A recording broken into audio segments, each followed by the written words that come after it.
Bueno, a ver, nosotros bien, nosotros con muchas ganas, con mucha fuerza, el partido está fuerte, está creciendo, está en un momento de entusiasmo, acá en Rocha, además liderado por nuestro candidato a diputado Omar Rodríguez Erreca y todo su equipo de la departamental de Rocha.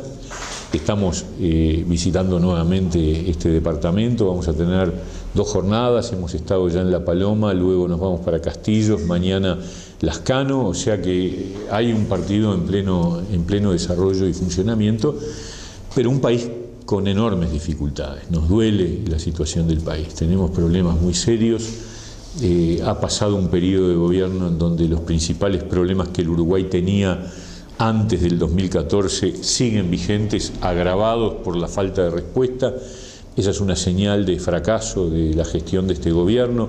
Han aparecido otros, además de la inseguridad que ya era notoria en 2014, el fracaso educativo que ya era muy visible en el 2014, la falta de una transformación del Estado en un sentido de un Estado inteligente y eficiente, que ya era evidente en 2014, la falta de apertura al mundo que el Uruguay vivía en aquel entonces sigue casi idéntico en el Uruguay de hoy. A eso se le agrega el problema del trabajo.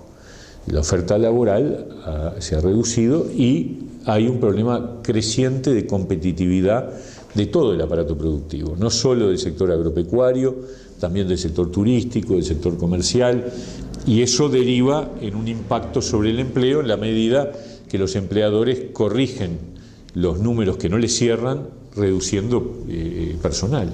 Entonces, la situación del país es muy seria, es muy delicada. Por supuesto, nosotros estamos en una línea de ofrecer una alternativa de cambio y es lo que vamos a hacer, proponerle a la gente un programa serio, profundo, desarrollado, de cambio para el país y al mismo tiempo competir con blancos y colorados que también son opciones de cambio para demostrar que nuestra opción es la mejor y que de alguna manera vamos a ser la garantía de un buen gobierno. Yo creo que si hay una cuestión que puede poner arriba de la mesa el Partido Independiente es que cuanto más votos tengamos nosotros en el 27 de octubre, más garantías va a haber de que ciertas cosas se hagan y que se hagan bien, que se actúe con transparencia, que se actúe con control de la ética pública, porque no alcanza ponernos de acuerdo sobre qué es lo que hay que hacer en el país. Además hay que ponerse de acuerdo en el cómo hay que actuar. Yo creo que el sistema político uruguayo está recibiendo señales que hay que atender y esas señales tienen que ver con una crisis de confianza en los políticos. No reconocer eso es no ver la realidad. La realidad es que hay un desgaste y para recuperar la confianza y revertir el desgaste hay que tomar decisiones fuertes, hay que demostrarle a la gente que se puede cambiar este país. Por eso el eslogan de campaña del Partido Independiente es cambiar se puede, porque hay que dar un mensaje de optimismo. Hay que decirle a la gente, mire, es posible un país distinto. Y yo creo que mucha gente ya no cree que sea posible un país distinto. Gente que bajó los brazos, que siente como que si no pudieron los blancos y los colorados, después vino el frente y tampoco. Entonces, ¿qué queda? Bueno, hay que levantar la mira, hay que reafirmar la esperanza. Y este es el planteo que el Partido Independiente quiere hacerle a los ciudadanos de este país. A nivel de educación, sabemos trabajando con Edu 21, lo vimos en una reunión incluso con uno de los candidatos del Frente Amplio, con Daniel Martínez. ¿Esta es un poco la salida? Yo creo, a ver, en materia educativa, yo estoy convencido de que la propuesta de Edu 21 es una propuesta seria, profunda, bien fundada, bien estudiada, y además que es resultado de una articulación de gente que es experta en educación de todos los orígenes políticos e ideológicos. En EDUI 21 ha trabajado gente que es votante del Frente, que es votante del Partido Nacional, que es votante del Partido Colorado, que es independiente, o sea, del Partido Independiente, de todos los colores. Y además de todas las experiencias educativas, porque yo quiero contestar algunas afirmaciones que se han hecho sobre el hecho de que acusar a EDUI 21 de ser un ámbito académico, en un tono peyorativo además. No, en EDUI 21 han trabajado académicos, han trabajado consultores, pero también han trabajado profesores de aula, han trabajado directores de escuela, directoras de escuela, inspectores. O sea, hay una amalgama de todo lo que significa el panorama de la educación en nuestro país. Entonces, esa propuesta educativa a la que el Partido Independiente adhiere con total convicción, no solo adhiere, sino que hemos salido a tratar de generar un consenso en torno a una transformación educativa a realizarse el año que viene sobre la base del libro abierto que publicó EDUI 21. Y en ese contexto visitamos a Daniel Martínez y luego a la calle Pou. La semana que viene vamos a seguir, tenemos ya concertada una reunión con Ernesto Talvi el próximo lunes. La idea es demostrarle a la gente que es posible lograr un entendimiento nacional sobre la base de esta propuesta. Con Martínez tuvimos coincidencia en cuanto a que Martínez opina que educación debería ser un área de búsqueda de acuerdos. Ya no tanta con que EDUI 21 sea la base. Él dijo que tenía algunas coincidencias con EDUI 21, pero que también tenía algunas distancias. Con la calle Pou, en cambio, hubo un planteo de parte de él en el sentido de compartir el planteo de EDUI 21.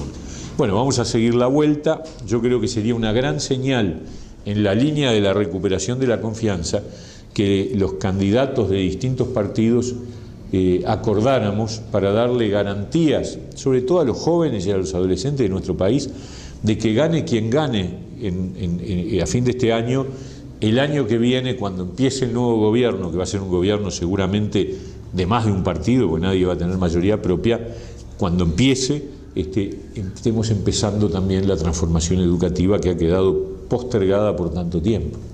El senador, con el paso de los días, ¿qué valoración hace de lo sucedido con el grupo Navegantes de Valencia? Bueno, la valoración que hacemos es que hubo un error de nuestra parte al propiciar este acuerdo, que una vez transcurrido muy poco tiempo sentimos que había un problema de dificultades para trabajar juntos, de pérdida de confianza y por lo tanto decidimos hacer algo que en general no se hace en política, que es reconocer que uno se equivocó y corregirlo. Y corregirlo con coraje, porque todos sabemos que esas cosas generan costos políticos, pero era lo mejor que podíamos hacer con respecto a nosotros mismos, decirle a la gente, miren, nos equivocamos y retomamos el camino del Partido Independiente de cara a las elecciones de octubre, y yo creo que transcurrido el tiempo, la evaluación prueba absolutamente que fue un acierto haber reconocido el error y haber corregido el camino. Yo creo que hoy el partido está en pleno proceso de lanzamiento, con mucho entusiasmo, con la posibilidad de mandar señales muy fuertes hacia los ciudadanos sobre el tipo de cambio que queremos, y estoy seguro que muchísima gente nos va a acompañar y que el partido va a volver a crecer en las elecciones de octubre y va a ser un actor relevante para llevar adelante un nuevo periodo de gobierno en donde haya posibilidades realmente de cambio para el país. Usted hablaba de actores políticos, ha resurgido el doctor Sanguinetti en el Partido Colorado. Usted ha sido crítico en algunos aspectos. A ver, yo lo que digo es que Sanguinetti es una figura de enorme potencial, nadie puede discutir, es un peso pesado de la política. Lo que pasa es que su presencia es una señal de un riesgo, que es el riesgo de la restauración. Es decir, yo creo en un cambio, pero es un cambio hacia adelante, es un cambio hacia el futuro. Y eso implica un rol central del Partido Independiente. Y cuando uno ve la presencia de Sanguinetti, claro, surgen enseguida las rememoraciones de una historia pasada. Pero bueno, el país se alimenta de los aportes de todo el mundo. Y obviamente él tendrá sus aportes a realizar.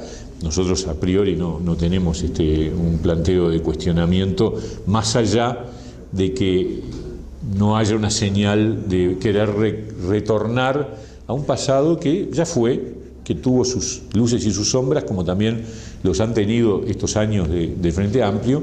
Yo creo que un país se construye de forma sucesiva, pero se construye para adelante. Volver atrás sería un error. No reconocer los logros que en estos años han ocurrido también sería un error. Yo creo que acá las posiciones maximalistas del tipo el Uruguay se fundó en el 2005, cuando llegó el Frente al gobierno, es un grave error. Y pensar que se va a refundar en 2020 también es un gran error. Acá hay que ir acumulando, porque los países que crecen, los países que logran resultados, son los países que realmente saben reconocer los aportes de cada etapa y van sumando. Por ejemplo, el año pasado festejamos los 30 años del Plan CAIF. El Plan CAIF que se inició en el 88, en el primer gobierno democrático, y que transcurrió durante gobiernos del Partido Colorado, el Partido Nacional y el Frente Amplio. Y nosotros, si nos tocara gobernar, potenciaríamos el Plan CAIF, porque ahí se juega el futuro de los niños uruguayos, sobre todo de los más pobres. Entonces, ese es un ejemplo. Las asignaciones familiares es otro ejemplo, más largo todavía. Las asignaciones familiares empezaron en los años 40. Los consejos de salario también son de los años 40. O sea, son acumulaciones que el país va generando, y yo creo que no hay que perder, y que en todo caso sí hay que corregir, hay que mejorar, hay que hacer cosas que no se han hecho, pero nosotros miramos el país con una mirada constructiva. Yo le diría, seguir haciendo lo que está bien, dejar de hacer lo que está mal y hacer lo que no se está haciendo. Con esa mirada nosotros analizamos cada una de las políticas del país, y con esa mirada pretendemos aportar al futuro del Uruguay en 2020. El tema de la inseguridad está golpeando fuerte. Muy fuerte. ¿Qué opina de todo eso, y además incluso de la propia campaña del senador Larrañaga de Vivir Sin Miedo? ¿Cómo no? En primer lugar, la inseguridad es cada vez peor, es tremendo, es dramático, y lo más dramático es que vemos un gobierno impasible, un gobierno encerrado en su propio proyecto contra toda evidencia, porque yo creo que no debe haber en el mundo, debe ser un récord Guinness, que el ministro del Interior ya lleve más de 9 años en el cargo, fracasando en reiteración real, es decir, una vez tras otra. Yo creo que en cualquier parte del mundo, un ministro que presenta las cifras que presentó el ministro Bonomi hace 2 meses, inmediatamente después de presentarlas, presenta renuncia. Y acá no, acá siguen de largo como si tal cosa. Entonces, hay un problema de inseguridad que nosotros creemos que tiene un diagnóstico cierto en la problemática de haber desmantelado las comisarías barriales, la presencia policial en los poblados, en los parajes, en los pueblos. Ahí es la clave. La clave es que la policía esté en sus comisarías, en sus barrios, conociendo dónde están las bocas de pasta base, dónde están los reducidores, los que compran cosas robadas, dónde se está organizando la delincuencia. Entonces, la propuesta de Larrañaga, yo no creo que resuelva el problema de seguridad. O sea, ojalá fuera un plebiscito capaz de resolver el problema de seguridad. Es más, yo creo que la principal medida de la propuesta de reforma constitucional de Larrañaga ya está en la Constitución. La posibilidad de referir a las Fuerzas Armadas para resolver una situación grave en materia de seguridad pública está prevista en la Constitución en lo que tiene que ver con la declaración de medidas de seguridad. Eso está dentro de las potestades del Poder Ejecutivo. El Poder Ejecutivo establece medidas de seguridad por grave conmoción interna en un barrio, o en un pueblo, o en una determinada zona, y puede recurrir a las Fuerzas Armadas. Entonces, yo no creo que como medida excepcional está bien, y es lo que hay hoy en la Constitución. Como medida definitiva y permanente no me parece adecuado. Sí digo también que otra de las propuestas de la reforma que propicia Larrañaga está bien, que es la de eliminar esa imposibilidad de la policía de ingresar en los hogares, ni siquiera, por supuesto con orden judicial, en la noche. Bueno, eso ha prohijado actividades ilícitas en ciertos hogares con la defensa de que la policía no puede entrar en horario nocturno. Eso me parece que es una medida, pero es muy puntual. Ahora, también digo, entiendo perfectamente la gente que firmó. Es decir, la gente que firmó, firma porque está desesperada, porque cree que ahí hay un instrumento para mandar una señal, y en ese sentido nosotros no vamos a cuestionar a los uruguayos que creen que ese es un camino de salida de la problemática de la inseguridad.